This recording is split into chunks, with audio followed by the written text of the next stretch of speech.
Hanging out here at Harley Davidson with Miguel Torres. How you doing, man? I'm doing pretty good. Seeing all these wonderful bikes make me want to buy one. Let's just talk about your fight coming up. UFC 139. I got a fight against Nick Pace, November 19th in San Jose. I'm looking forward to fighting in front of the crowd. It's been a while since I fought my last fight. I lost against Demetrius Johnson, the decision. I thought I won the fight. So did a lot of other fans and MMA outlets. But I'm not going to really go out there and try to fight a specific game plan against my opponent. I haven't even studied any film on him. I'm just going to go out there and fight the old style I used to fight and go out there and be very aggressive and just bring a high intense fight. Now, you're changing up your training camp for this one. You're going back to East Chicago, is that right? Yeah, it's not really, I didn't really change my camp. It's just I've been through a lot the past couple of months in my gym. I started a new business. Just a lot of things that don't allow me to leave the area for a long time. I'm going to be in Montreal for 2 weeks, but the majority of my camp's been at home. So a lot of guys, very good wrestlers, Darren Elkins, Bobby Joe Maldonado, a lot of good buddies of mine are coming down to help me and train. And I feel very confident for this fight. I feel very ready.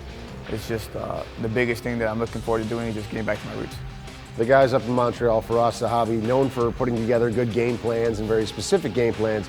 You just mentioned that you're completely abandoning that then. What's the thinking? I mean, I'm not abandoning it. I'm not going to abandon it. It's not so much of me letting it go. I'm just, I'm not totally focusing on fighting a specific way to make a certain type of fight happen.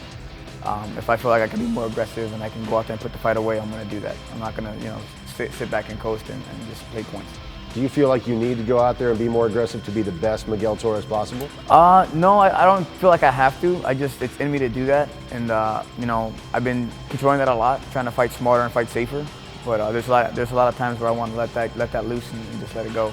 And I just think, fan-wise, fans want to see it. It's in me to let it go, and I'm going to just give them what they want. If you look back at the past couple of years, I mean, your record was unbelievable. Everyone had you in the top 5 pound for pound in the entire world, and then things just you lost a couple of fights. Was there anything that you did that caused that, or was that just because of bad luck in current situations? I don't believe in luck. I just think it was a situation for what it was. I wasn't used to the kind of attention or that kind of hype or that. No one in my family's ever fought. No one in my camp had fought before, so everything was new to me. And traveling, training on the road, all those different things that come along with being a champion, all that stuff was new to me. Did you get caught up in it? You always get caught up in it. For me, I think, the biggest thing for me was just getting used to all the traveling. Being on ESPN, doing that show every week, and then just doing stuff for Echo and doing stuff for the UFC. And that fight for Bowls, I think I trained like at home 2 weeks. And the rest of the time I was on the road. How hungry are you to prove it again to the world that you're the best in the world at 135? I'm extremely hungry, It's not just me, it's my fans. I hear it from I was at the Expo today all day, and all my fans tell me all the time they want to see me with the belt again. They want to see me with the title again.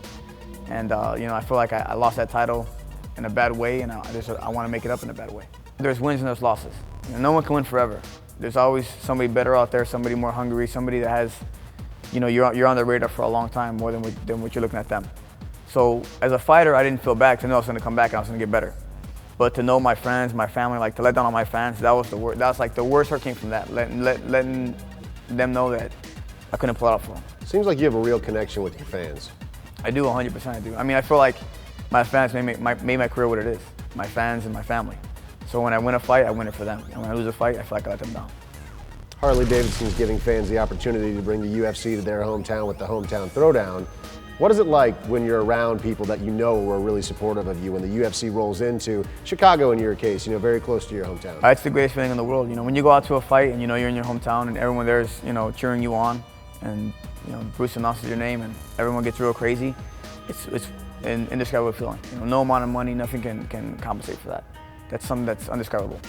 How much of an asset is it to have the fans behind you? It's a huge asset because it motivates you when your chips are down, or when you're getting hurt, or when you feel like you're not doing right, and the crowd gets behind you. It rallies you up, and it just gives you that extra oomph. Tell us about UFC fans. I mean, they're a pretty vocal crew, right? UFC fans are totally different than WC fans. The biggest thing with the UFC fans is they want to see action. Yeah. So you can be winning a fight in a smart, strategic way, but if you're not giving them the action they want, they're going to let you know about it. So the biggest thing is, when you're in your home crowd, they're going to support you no matter what. So you're pretty confident that the fans having the power to bring the UFC to their hometown, something they're going to get behind too. 100%. I think the fans can sway the fight, for their hometown fighter 100%. I really believe that.